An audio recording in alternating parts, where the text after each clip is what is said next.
मित्रों, महाभारत का हमने 15 अध्याय खत्म कर दिया है, जो कि आदि पर्व महाभारत के प्रथम पर्व आदि पर्व का ही 15 अध्याय समाप्त हुआ है।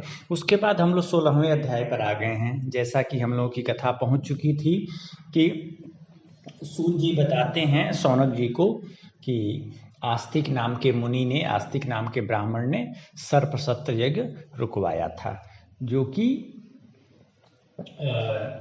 उनकी कथा ही चल रही थी कि आस्तिक ने सर्पसत्र यज्ञ क्यों रुकवाया, जन्मेजय ने सर्पसत्र यज्ञ क्यों किया। तो यहाँ शौनक जी ने पूछा कि महाराज, सबसे पहले आप ये बताइए कि सर्पों की उत्पत्ति हुई कैसे, और उसका प्रसंग बताइए कि आखिर सर्पों को जन्मेजय के यज्ञ में क्यों जलना पड़ा।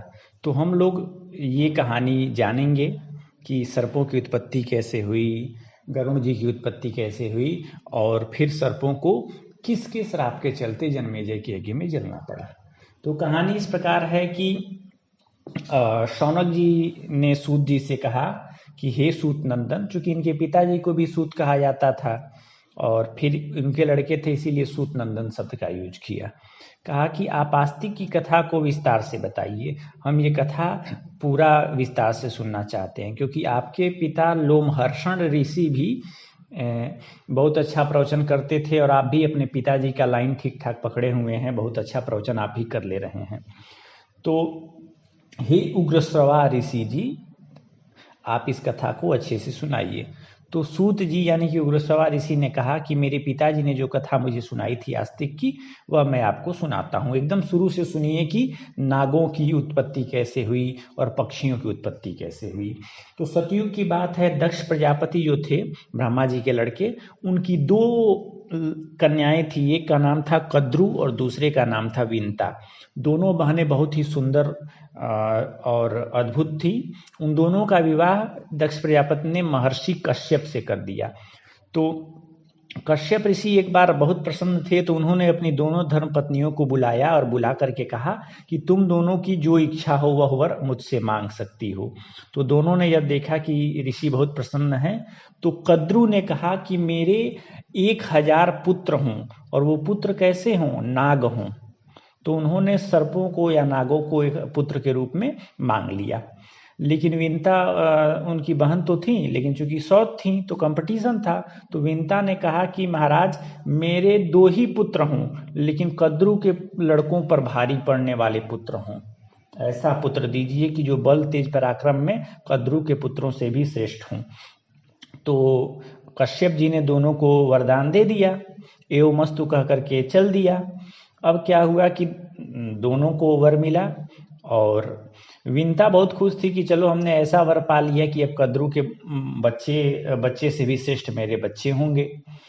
तो कश्यप ऋषि जाने से पहले दोनों धर्म पत्नियों को बोल करके गए कि ठीक है, लेकिन ध्यान रखना कि अपने अपने गर्भ की रक्षा करना ये तुम लोगों का दायित्व है। ऐसा कर करके कश्यप जीवन में चले गए।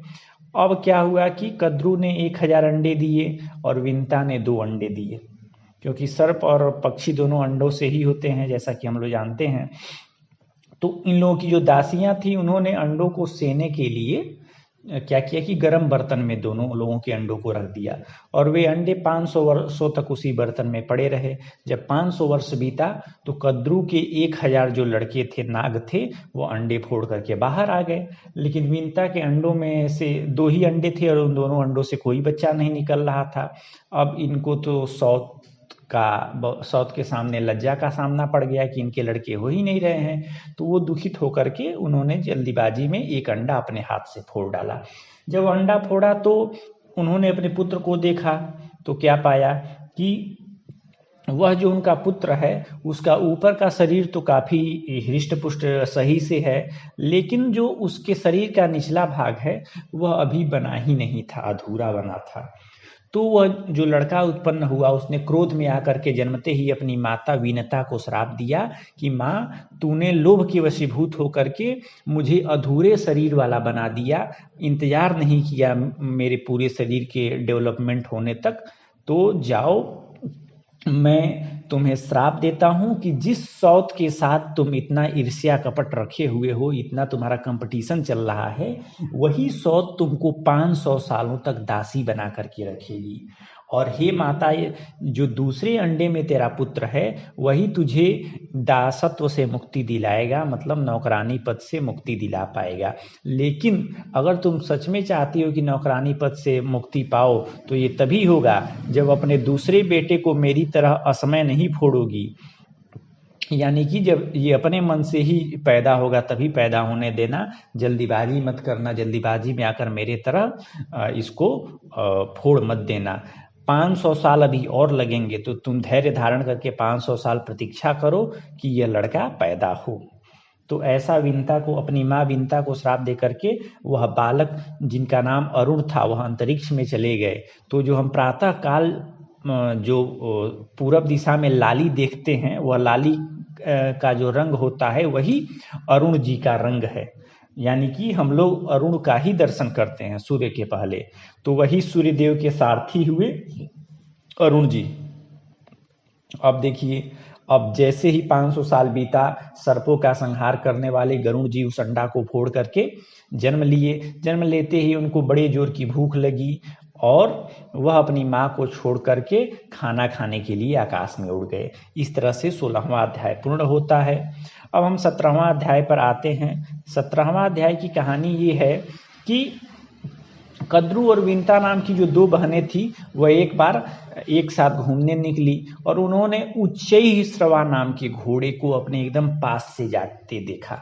अब ये कौन सा घोड़ा है भाई? तो ये वह घोड़ा है जब अमृत के लिए समुद्र मंथन हुआ था, उस समय यह घोड़ा उत्पन्न हुआ था और इसमें अमोघ बल था, दुनिया के सारे घोड़ों में सबसे श्रेष्ठ था और शुभ लक्षणों से युक्त था। इतना अच्छा था कि सारे देवता उसकी बहुत प्रशंसा करते थे। तो शौनक जी बोले, हे सूत नंदन जी, हे सूत जी, रुक जाइए रुक जाइए रुक जाइए। आप अब हमको ये बताइए कि अमृत मंथन वाला प्रसंग थोड़ा बताइए कि अमृत मंथन कैसे हुआ, और यह जो अत्यंत तेजस्वी उच्चैःश्रवा घोड़ा के बारे में बोले हैं इसकी कहानी हमको बताइए, फिर हम कद्रू और विंता वाली कहानी जानेंगे। ठीक। तो सूत जी बोले कि हे शौनक जी, मेरू नाम का एक प्रसिद्ध पर्वत है, उस पर्वत पर सारे देवता पहुँचे मीटिंग के लिए। वह पर्वत बहुत प्रसिद्ध है, उस पर बहुत दिव्य औषधियाँ मौजूद हैं, चारों ओर भयंकर सांप हैं, उस पर देवता ही ज़्यादा पाए जाते हैं और उस पर मनुष्यों का मन से भी प्रवेश करना अत्यंत मुश्किल है। तो उस जगह पर पहुँच करके देवता लोग अमृत प्राप्त कैसे किया जाए इसके लिए मीटिंग कर रहे थे।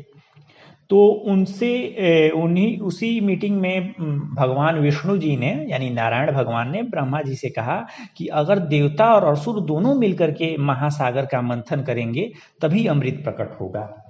तो और उन्होंने देवताओं को आदेश दिया कि समस्त औषधियाँ और रत्न निकलेंगे, उसके बाद भी तुमको मंथन जारी रखना है, निश्चिंत नहीं होना है, तब जाके सबसे लास्ट में तुम लोग को अमृत मिलेगा। इस तरह से हम लोग महाभारत का जो आदि पर्व पढ़ रहे हैं और उसके अंतर्गत हम आस्तिक मुनि की कथा चल रही है, मतलब एक बहुत बड़ी कथा है। तो उसके अंतर्गत जो अमृत मंथन नाम का 17वां अध्याय था ये समाप्त होता है। अब हम 18वें अध्याय की ओर बढ़ते हैं। 18वें अध्याय की शुरुआत ऐसे होती है कि विष्णु जी ने ये कहा कि देवता और दानव दोनों लोग मिल करके अमृत के लिए समुद्र का मंथन करेंगे। तो सारे देवता मंदराचल पर्वत को उखाड़ने के लिए पहुंचे, क्योंकि मंदराचल पर्वत को ही मथानी के रूप में यूज करने वाले थे ये लोग। अब मंदराचल पर्वत बहुत विशाल पर्वत था और उस पर तरह तरह के शेर, बाघ, हिंसक जंतु भरे हुए थे। बहुत तरह के किन्नर, अप्सराएं और देवता भी वहाँ निवास करते थे। उसकी ऊंचाई 11,000 योजन की बताई गई है और ये भी बताया गया है कि वह जमीन में भी उतने ही अंदर प्रतिष्ठित था। तो देवता लोग बहुत कोशिश किए कि मंदराचल पर्वत को उखाड़ पाएं, लेकिन नहीं उखाड़ पाए। तब वहीं विष्णु जी और ब्रह्मा जी बैठे थे, तो उनसे बोले, हे प्रभु, हम लोग मंदराचल पर्वत को उखाड़ नहीं पा रहे हैं, कृपया हमें मार्ग बताइए। तब विष्णु जी ने कहा कि अपने नागराज अनंत, यानी कि जो शेष नाग जी होते हैं, उनको कहा, जिस पर विष्णु जी शयन करते हैं, उन नागराज अनंत यानी शेष नाग जी को कहा कि आप जाइए और मंदराचल पर्वत उखाड़ लाइए। अब शेष नाग जी भगवान विष्णु का आदेश पा करके मंदराचल पर्वत को उखाड़ लाए। मंदराचल पर्वत को उखाड़ के लाए, तब देवता लोग क्या किए कि समुद्र देवता से आज्ञा लिए कि हे समुद्र देव, हम आप लोगों का मंथन करना चाहते हैं ताकि अमृत प्रकट हो। तो समुद्र ने कहा कि हम तभी मंथन की आज्ञा देंगे जब उस अमृत में हमको भी हिस्सेदारी मिलेगी, क्योंकि जब तुम लोग मंदराचल पर्वत को मेरे अंदर घुमाओगे तो हमको बड़ी पीड़ा होगी।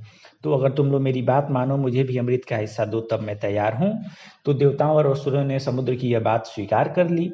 अब देवताओं ने समुद्र में स्थित भगवान की जो कच्छप मूर्ति है, यानी कछुए वाली मूर्ति है, उसको कहा कि हे भगवान, आप मंदराचल पर्वत को के नीचे आ जाइए, मतलब अपनी पीठ पर मंदराचल पर्वत को धारण करिए ताकि मंदराचल पर्वत डूब न जाए। तो उस कच्छप स्वरूप भगवान विष्णु ने अपनी बात मान करके, उनकी बात मान करके अपने पीठ पर मंदराचल पर्वत को रख दिया।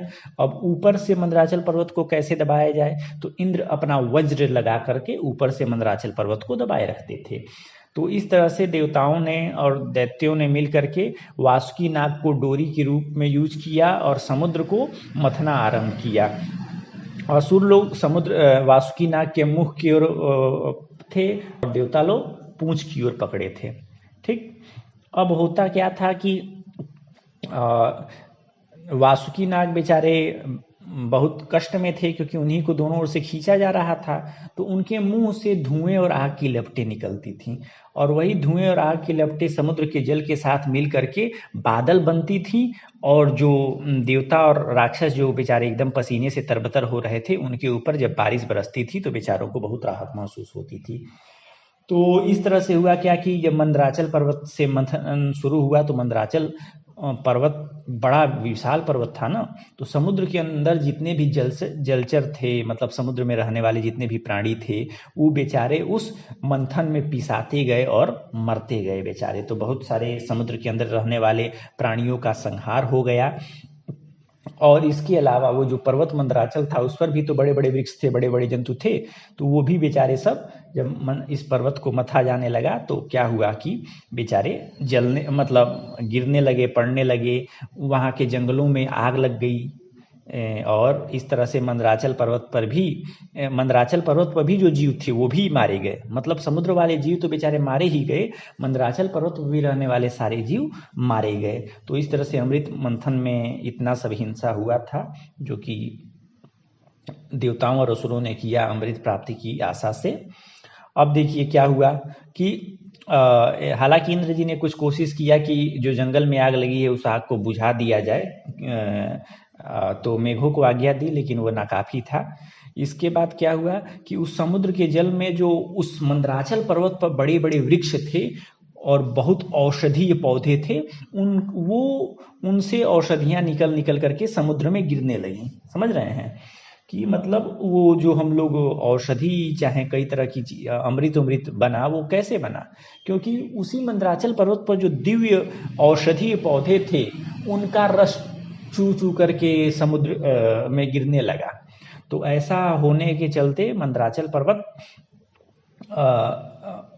समुद्र का सारा जो जल था वह दूध रूप में बन गया और दूध से दही रूप बनने लगा। मतलब ये समझिए कि जितनी भी पवित्र औषधियां थी वह उसमें मिलने लगी और इस तरह से मंथन शुरू हो गया। अब बेचारे देवता दानव बहुत मेहनत किए, लेकिन अमृत प्रकट नहीं हो रहा था और बहुत थक भी गए थे। तब उन्होंने भगवान से प्रार्थना की कि हे प्रभु सहायता करिए। तब भगवान विष्णु ने कहा कि देखो जाओ, हमारा आशीर्वाद है, अब तुम लोग सागर को मथो, अब हो जाएगा। तो जब भगवान विष्णु ने आशीर्वाद दिया तो देवताओं दानवों का बल फिर से बढ़ गया और वे लोग महासागर को मथना शुरू कर दिए, बहुत जोर से मथना शुरू कर दिए। तो इस तरह मंथन करने पर सबसे पहले, मतलब इसमें जो बताया है कि मंथन करने पर चंद्रमा की उत्पत्ति हुई, इसीलिए चंद्रमा की उत्पत्ति हुई समुद्र से। ठीक है, पहले विश्व का वर्णन किया जाता है अन्य जगहों पर, लेकिन मतलब इसमें चंद्रमा दिया हुआ है महाभारत में। उसके बाद से चंद्रमा के बाद से लक्ष्मी जी की उत्पत्ति बताया है, उसके बाद से सुरा देवी की उत्पत्ति बताया है, और उसके बाद श्वेत अश्व यानी उच्च श्रवा घोड़ा जिसको कद्रू और विंता ने देखा है उसका वो उत्पन्न हुआ।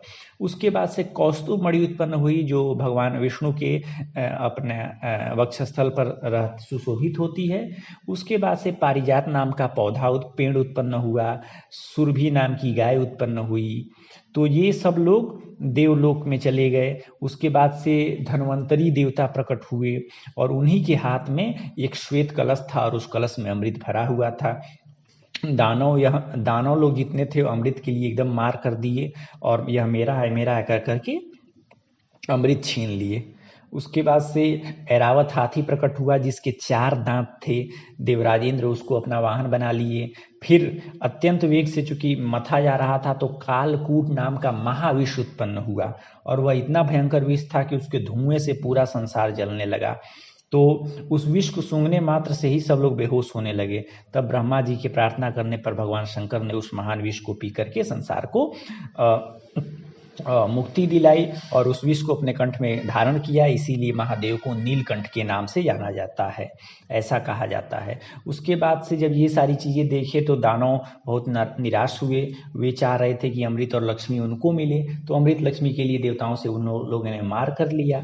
अब क्या हुआ कि विष्णु जी मोहिनी माया से एक अद्भुत स्त्री का रूप धारण करके दानवों के पास गए और दानव उन सुंदर स्वरूप वाली मोहिनी को देख करके अपना तन मन की सुधि भूल गए और उन्होंने विष्णु जी को वह अमृत दे दिया। अब भगवान की वह माया वाली मूर्ति थी, उसने क्या किया कि अमृत देवताओं को ही पिला दिया और दानव बेचारे पंगत में बैठे ही रह गए, उनको अमृत नहीं मिला। इसके बाद दानवों ने बहुत बड़ा कोलाहल किया। इस तरह से आदि पर्व का हम लोगों ने 18वां अध्याय पूर्ण समाप्त किया जिसमें अमृत मंथन का वर्णन है। धन्यवाद।